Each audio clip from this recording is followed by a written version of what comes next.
Spoilers ahead. Watch out, and take care. The movie starts with a group of men, hanging out at a bowling alley. Soon, two tall burly looking men in black coats enter the place, and talk to Luis. Luis owes some money to Big Doug, and he's late.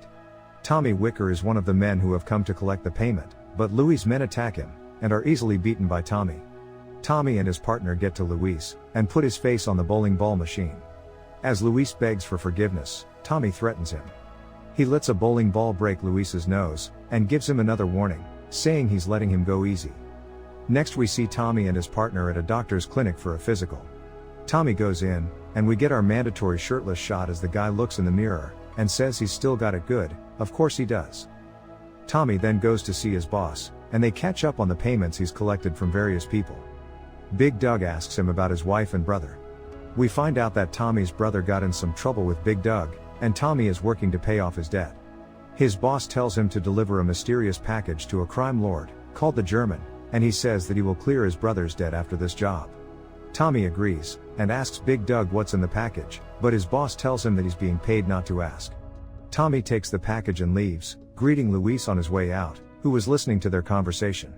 After Tommy leaves, we see Big Doug making a call to someone, and letting them know that the package is on its way.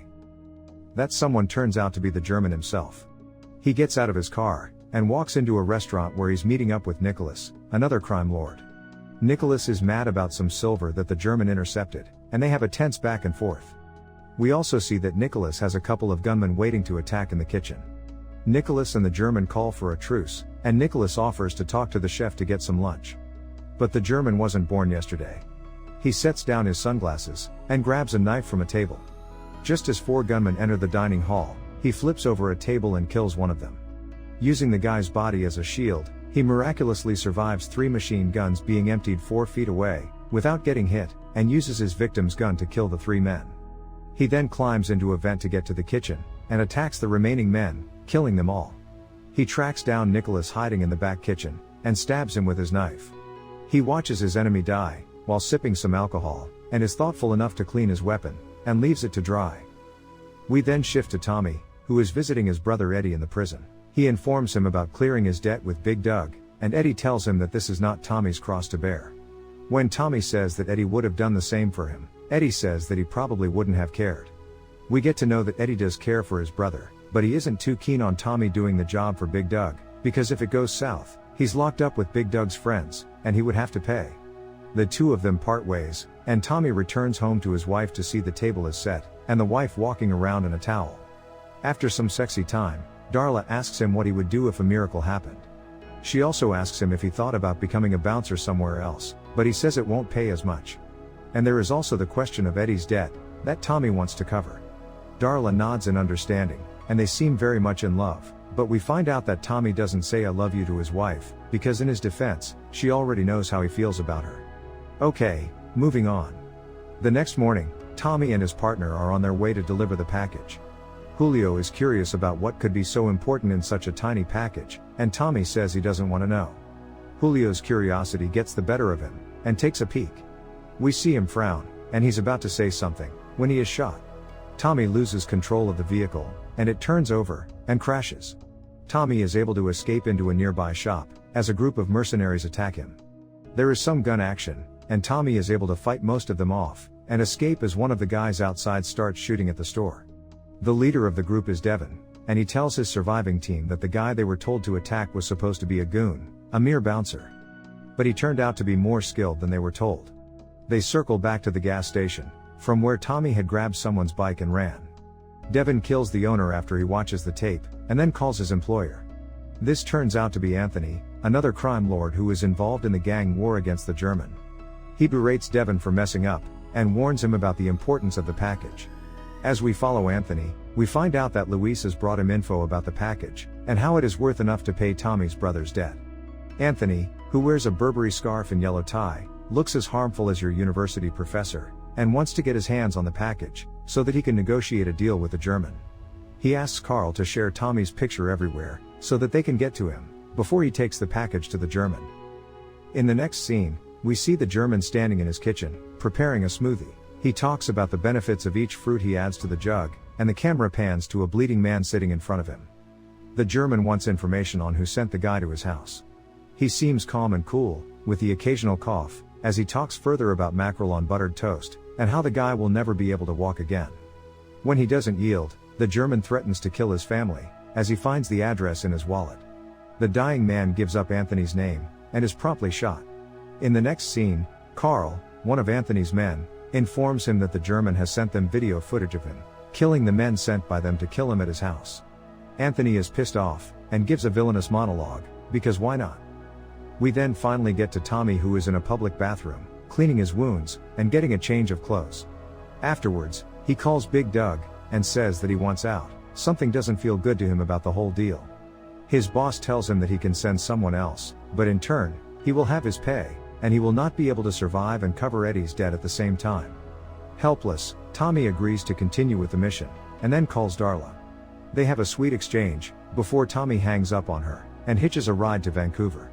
Meanwhile, the German prepares a drink for a guest, food connoisseur that he is, before they get up. They walk to a room with medical equipment in it, and talk about the package, which the German informs is en route. Tommy then arrives in Vancouver, and is immediately recognized by a security guard, who contacts Carl.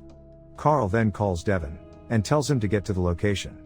Carl goes up to Tommy, and the two of them get into a fight. The fight ends with Tommy pinning Carl down, and almost killing him. He changes his mind, and is about to walk away, when Devin walks up. Devin's team member, Monique, quietly sneaks up behind Tommy as the two of them talk, and tasers him. They take Tommy to their place where Monique ties him up, and holds a surgical blade to his face.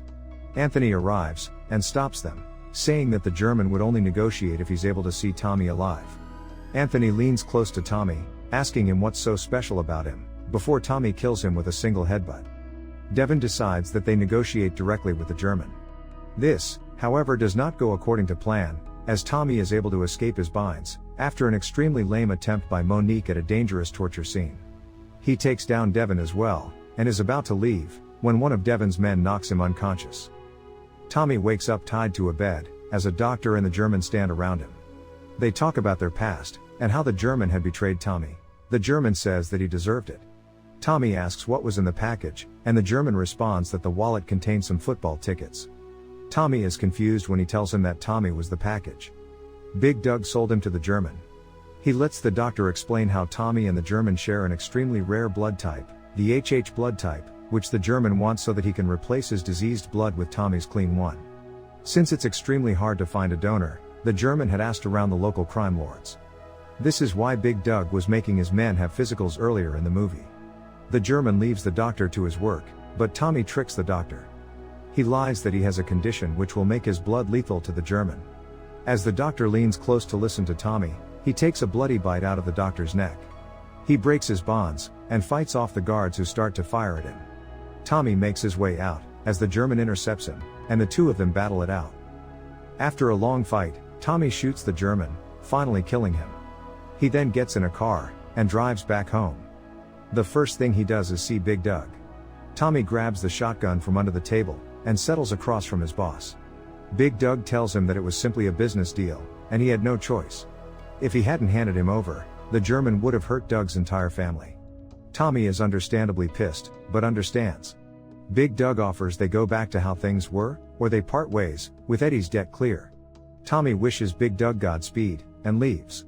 Next, he goes to see his brother. Eddie breaks down when he finds out that he is in no danger from Big Doug anymore. He promises to be better when he gets out of jail, and Tommy nods. The two bump fists through the glass, reconciled at last. Lastly, Tommy goes to sell the car he got from the German's house, and finds a huge amount of cash in its trunk. He calls Darla, and tells her he's coming home with a surprise. He finishes the call by telling her, "I love you." The end. Thank you for watching.